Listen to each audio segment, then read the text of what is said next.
Well, Virginia was a closely watched race this election cycle. A lot of people across the country looking at it as a bellwether for some indication of where national politics was going. Let's bring our guest tonight, Washington Times reporter Mica Soellner. She covered elections across the Commonwealth. She's here up late with me tonight on the Final Five to discuss. First time in studio.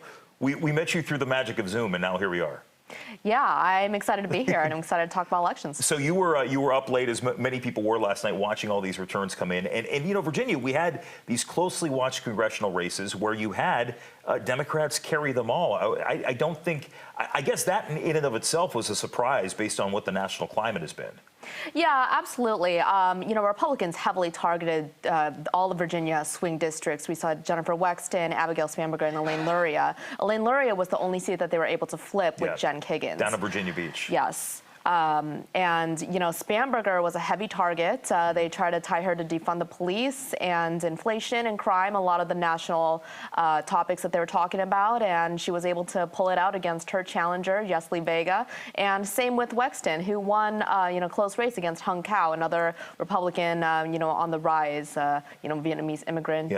You know, just a rising candidate. And he was a guy who in the last weeks of the campaign where he did a lot of those get to know me type ads. A really quick one I think was pretty memorable too, where he had about 10 seconds where he was able to point out the fact that he was, you know, he was a refugee, he was a kickboxer, he did this, he did that, he did the other thing. Memorable, yes, but not necessarily for the voters because he conceded pretty early on. Yesli Vega had conceded that today. I want to go back to Spanberger because it's interesting in her case. This was her third election, third time she's faced the voters. She was elected against Dave Bratt, who was a rising star in the party, in the Republican Party. She defended the seat last year against Nick Freitas, and then last night again, really tight race against Vega. And look at the National Party. They thought that Vega had some legs here. They thought she had a compelling story as well.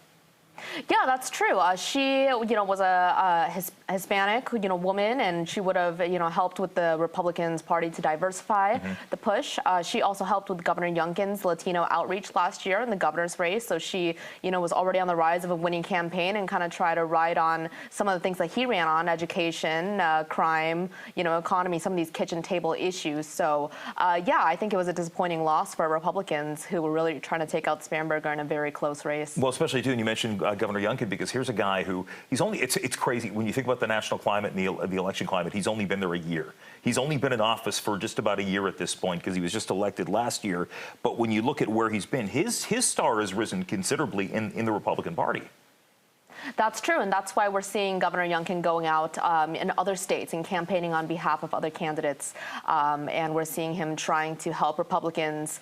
And you know, and it's interesting to just kind of see a lot of people in Virginia mirror the campaign that he did last year, and really trying to kind of, you know, pull off an upset similar to how he did against Terry McAuliffe. He was also somebody who, on that campaign last year, did not tie himself closely to former President Trump, and that was something. It was a choice on his part, but it also carried him through because when you look at Virginia, Loudoun County especially, where we had those contentious school board meetings that really motivated a lot of people, he had a message that resonated with a lot of people. And the thing about Virginia that is interesting is he can't run for re-election. So, you know, it's a zero-sum game. He's out there. He can campaign all he wants for whoever because it's not necessarily like he's running to keep his job.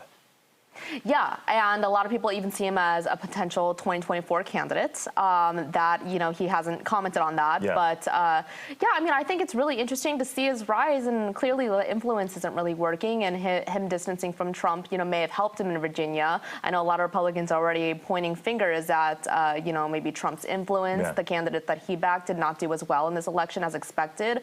Even ones that, you know, won primaries. John Gibbs in Michigan, for example, took out, you know, Republican Peter Meyer, who voted to impeach Trump. So, you know, it's going to be really telling, and it could be a really big indicator of where the country's going to be in 2 years. I'll tell you one thing that you did, too, a couple weeks ago in the Times is you interviewed Jim Jordan. Sue's going to play a big figure in really whatever, if the Republicans have the majority, which may very well be the case in the House. I mean, you're going to have a lot of these people jockeying for position and really trying to guide the party's message moving forward.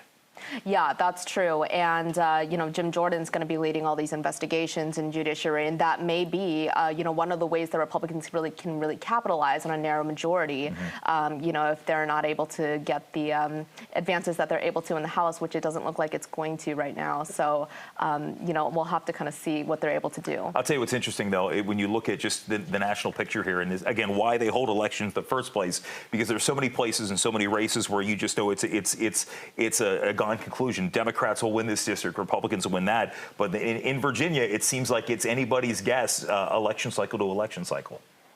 Yeah, and that's why I think the rest of the country looks to Virginia. You know, these races were definitely seen as a key test, you know, in terms of how much can Republicans really, you know, advance in the election.